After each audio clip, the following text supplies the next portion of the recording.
نحمده ونصلي على رسوله الكريم أما بعد رب اشرح لي صدري ويسر لي أمري واحلل عقدة من لساني يفقهوا قولي۔ دینی رہنمائی کی 85ویں مجلس میں سبھی سامعین کی خدمت میں السلام علیکم ورحمۃ اللہ وبرکاتہ عرض ہے۔ آج کی مجلس کا پہلا سوال یہ ہے کہ افطار کی جو دعا پڑھی جاتی ہے یہ افطار سے پہلے پڑھنی چاہیے یا بعد میں؟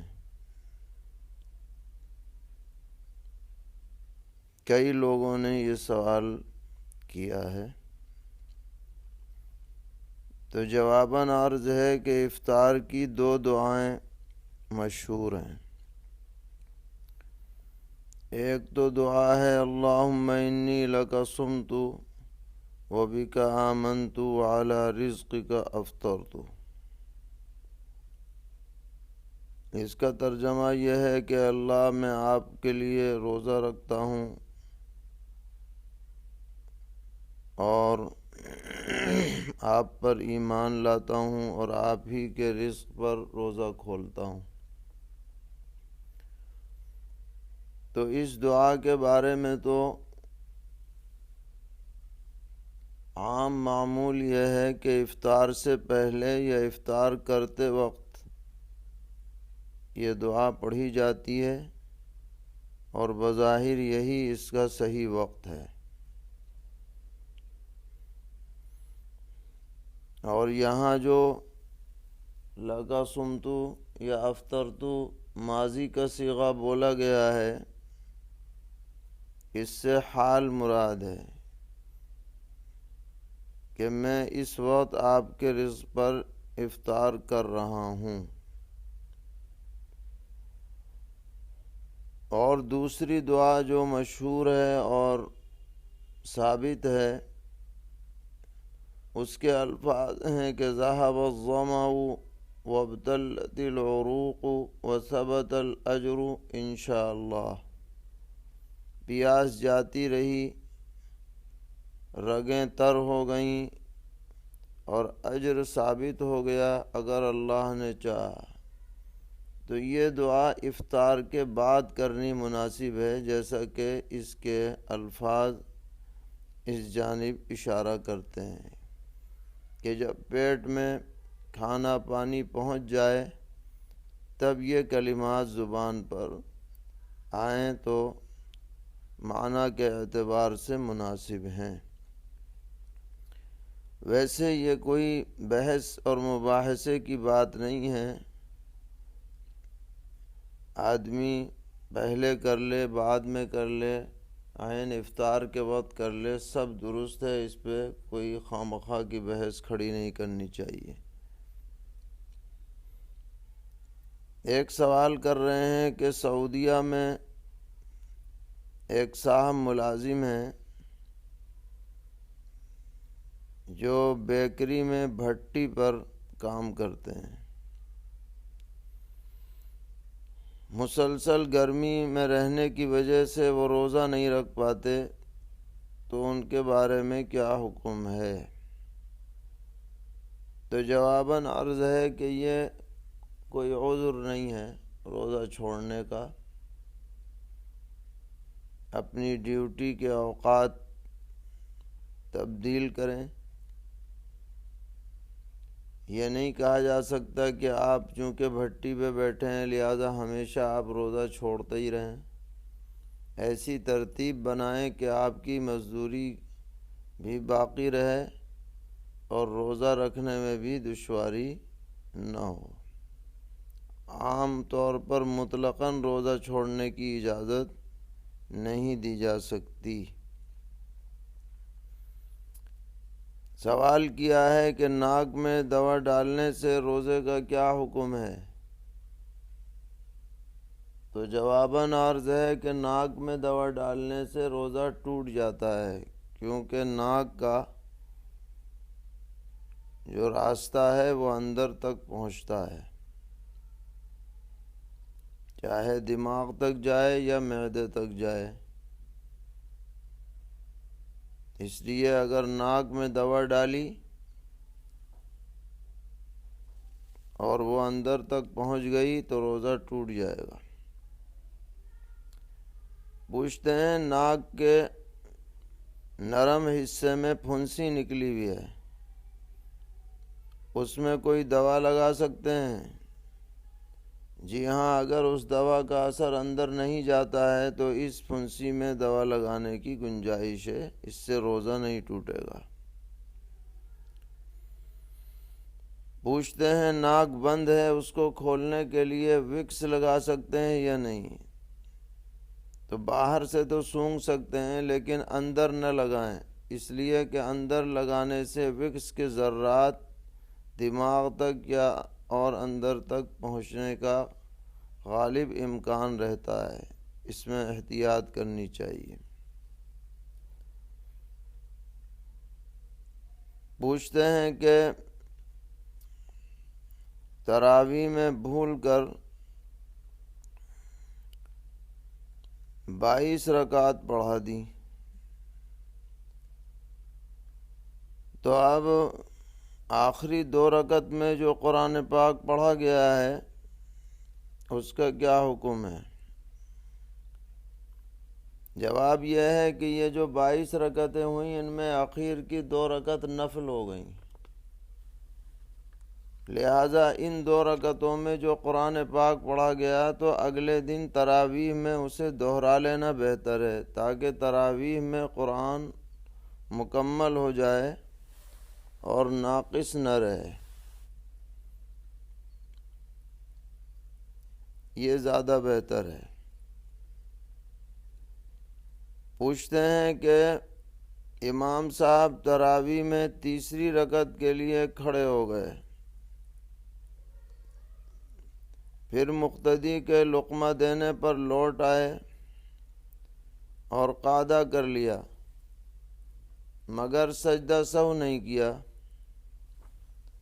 تو اب ان 2 رکعات کو جب دہرایا جائے گا تو جو 2 رکعت میں قرآن پاک پڑھا گیا ہے کیا اسے بھی دہرائیں گے یا مطلقاً 2 رکعت کسی بھی صورت کے ساتھ دہرائی جا سکتی ہے؟ تو جواب یہ ہے کہ صرف 2 رکعت دہرائی جائے گی، ضروری نہیں ہے کہ اس میں جو قرآن پڑھا گیا ہو وہ بھی دہرایا جائے، اس لیے کہ یہ نماز باطل نہیں ہوئی ہے بلکہ واجب الاعادہ ہوئی ہے، ترک واجب کی وجہ سے۔ گویا یوں کہا جائے کہ فی نفسی نماز تو ہو گئی مگر اس میں نقص پایا گیا، لہذا جب نماز ہو گئی تو اس میں جو 2 رکعت میں قرآن پڑھا گیا ہے وہ معتبر مان لیا جائے گا، البتہ 2 رکعت الگ سے دہرائی جائے۔ پوچھتے ہیں کہ مسافروں کے لیے عشاء کی نماز کے بعد فوراً تراویح پڑھے بغیر وتر باجماعت پڑھنا کیسا ہے؟ ان کو سفر کی جلدی ہے اور تراویح پڑھنے کا موقع نہیں ہے تو وہ چاہتے ہیں کہ وتر باجماعت پڑھ لیں، تو جواباً عرض ہے کہ وتر کی جو جماعت رمضان المبارک میں مستحب اور مسنون ہے وہ تراویح کے تابع ہو کر ہے، کہ تراویح چونکہ باجماعت پڑھی جاتی ہے تو وتر بھی باجماعت، اور یہ مسافرین چونکہ تراویح پڑھ ہی نہیں رہے اس لیے ان کے لیے بہتر یہ ہے کہ وہ وتر تنہا تنہا پڑھ لیں اور جماعت نہ کریں، باقی جماعت سے پڑھ لیں گے تو وتر تو ادا ہو ہی جائے گی، البتہ مناسب نہیں ہے۔ پوچھتے ہیں کہ عصر کے بعد سجدہ تلاوت کا کیا حکم ہے؟ کوئی حرج نہیں، عصر کے بعد سجدہ تلاوت کیا جا سکتا ہے، شرعاً اس میں کوئی حرج کی بات نہیں ہے۔ البتہ نوافل پڑھنا یہ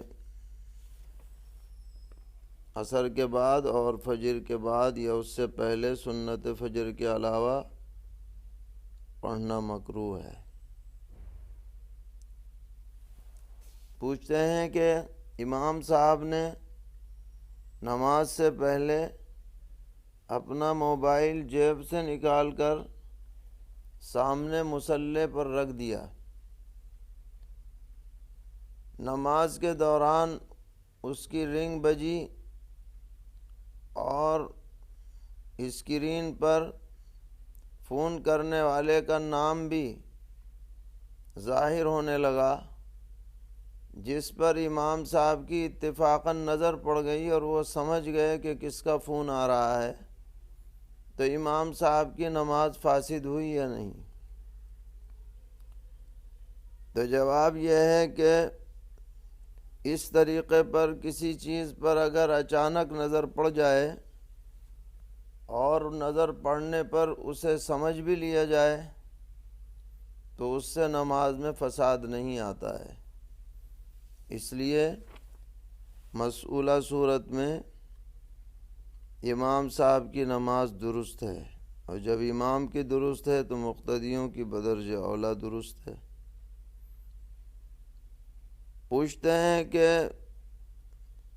سجدہ تلاوت میں جو سجدہ کیا جاتا ہے اس کی تسبیح کیا عام نمازوں کی تسبیح کی طرح ہے سبحان ربی الاعلیٰ، یا اس سے کچھ الگ ہے؟ تو جواب یہ ہے کہ کوئی الگ نہیں ہے، وہی سبحان ربی الاعلیٰ آدمی پڑھ لے تو سجدہ تلاوت ادا ہو جاتا ہے۔ البتہ بعض احادیث شریفہ میں کچھ لمبے کلمات بھی وارد ہیں، جس کو مزید فضیلت چاہیے وہ ان کلمات کو یاد کر لے تو انشاءاللہ اس میں شرعاً مزید اجر و ثواب کا وہ مستحق ہو جائے گا۔ پوچھتے ہیں کہ تراویح میں پہلی رکعت میں ایک رکوع پڑھا اور دوسری رکعت میں اس سے زیادہ مقدار میں قرأت کی تو کوئی کراہت تو نہیں ہے؟ تو جواباً عرض ہے کہ تراویح میں اولا تو یہی ہے کہ یہ کوشش کی جائے کہ دونوں رکعتیں یا تو برابر ہوں، یا پہلی رکعت میں زیادہ ہو دوسری میں کچھ کم ہو، لیکن اگر دوسری میں زیادہ بھی ہو جائے تو کوئی حرج کی بات نہیں ہے۔ تراویح میں اس کی گنجائش ہے اور نوافل میں بھی گنجائش ہے۔ البتہ فرائض میں بہتر یہی ہے، اولا ہے کہ پہلی رکعت طویل ہو اور دوسری رکعت اس سے ہلکی ہو، یعنی کم ہو۔ پوچھ رہے ہیں کہ ہندوستان کی زمینوں پر عشر واجب ہے یا نہیں؟ تو جواباً عرض ہے کہ جن صوبوں کے اندر زمینداری کا خاتمہ ہو چکا ہے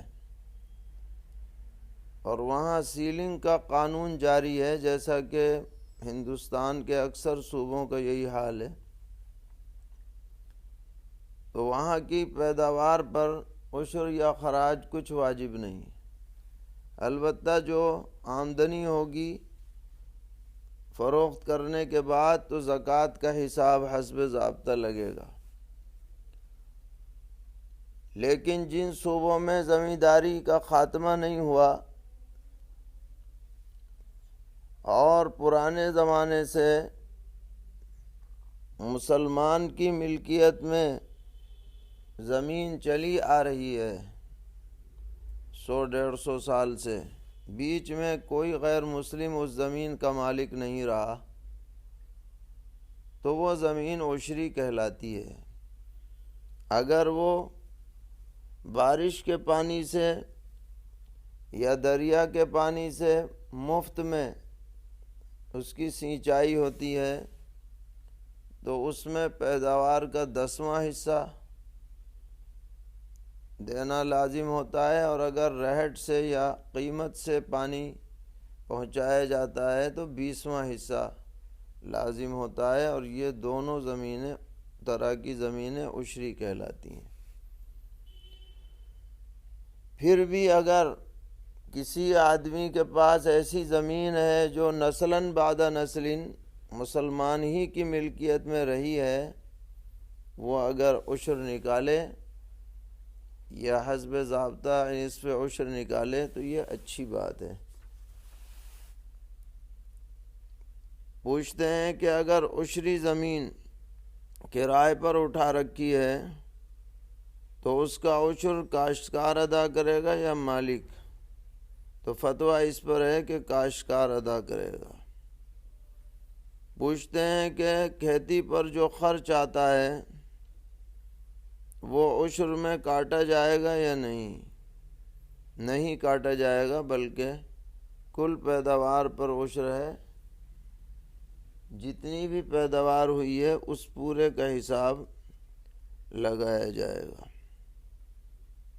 سوال ہے کہ ہمارے یہاں دودھ کا کام ہوتا ہے اور ہم طویلے میں بھینسیں پالتے ہیں اور ان کے چارے اور پانی کا خود انتظام کرتے ہیں، تو بھینسوں کی زکوٰۃ کس حساب سے نکالیں؟ جواب یہ ہے کہ پالتو بھینسوں پر زکوٰۃ لازم نہیں ہے، جو ہمارے ہاں گھروں میں یا طویلوں میں پالی جاتی ہیں اور ان کے لیے باقاعدہ چارے کا انتظام کیا جاتا ہے، پانی کا انتظام کیا جاتا ہے، جس پر خرچ ہوتا ہے، ان کی ذات پر زکوٰۃ نہیں ہے۔ البتہ دودھ کی جو آمدنی ہوگی اس کی قیمت پر حسب ضابطہ زکوٰۃ واجب ہوگی۔ ان جانوروں پر زکوٰۃ واجب ہوتی ہے ذات کے اعتبار سے جو جنگل میں چرنے جاتے ہیں، جن کو گھر میں نہیں کھلایا جاتا، وہ سال کے اکثر حصے میں جنگل میں چرتے ہیں، وہیں کھاتے پیتے ہیں، بس پھر انہیں واپس لے آیا جاتا ہے۔ اس پر جانوروں کی زکوٰۃ کے مسائل متفرع ہوتے ہیں، وہ ایک لمبی تفصیل ہے جو کتابوں میں درج ہے۔ پوچھتے ہیں 3 سال سے شوہر سے الگ رہ رہی تھی عورت، اب ان دونوں میں صلح ہو گئی ہے اور وہ شوہر کے پاس واپس جانا چاہتی ہے، تو کیا دوبارہ نکاح کرنا پڑے گا یا ویسے ہی جا سکتی ہے؟ جواب یہ ہے کہ اگر طلاق کی نوبت نہیں آئی تھی، صرف الگ رہ رہے تھے ناراضگی کی وجہ سے، تو اب دوبارہ وہ دونوں ساتھ رہ سکتے ہیں، تجدید نکاح کی ضرورت نہیں۔ سوال کیا ہے کہ 4 مہینے سے شوہر غائب تھا، بیوی نے اس درمیان کورٹ میرج کر لیا، تو یہ درست ہوا یا نہیں؟ جواب یہ ہے کہ محض شوہر کے غائب ہونے سے نکاح ختم نہیں ہوتا، ابھی بھی وہ اپنے شوہر کے نکاح میں برقرار ہے، اور اس نے جو کورٹ میرج کیا ہے وہ سراسر حرام کاری ہے، قطعاً اس کی گنجائش شریعت میں نہیں ہے کہ ایک شوہر کے نکاح میں رہتے ہوئے کوئی عورت دوسرے سے تعلق قائم کرے، یہ بدترین جرم اور گناہ ہے، اسے فوراً اس سے الگ ہونا لازم ہے۔ پوچھتے ہیں کہ بیوی نے ایک مرتبہ طلاق کا لفظ سنا فون پر، اور ایک مرتبہ سنتے ہی اس نے فون الگ کر کے رکھ دیا، بقیہ الفاظ نہیں سنے۔ شوہر سے جب پوچھا گیا تو وہ کہتا ہے کہ میں نے تو 8 مرتبہ الفاظ طلاق کہے ہیں فون پر، تو اس کے اوپر کتنی طلاق واقع ہوں گی؟ جواباً عرض ہے کہ اس بارے میں شوہر کے بیان کا اعتبار کیا جائے گا۔ جب وہ 8 مرتبہ کہہ رہا ہے تو 3 مرتبہ طلاق لازم ہو جائے گی۔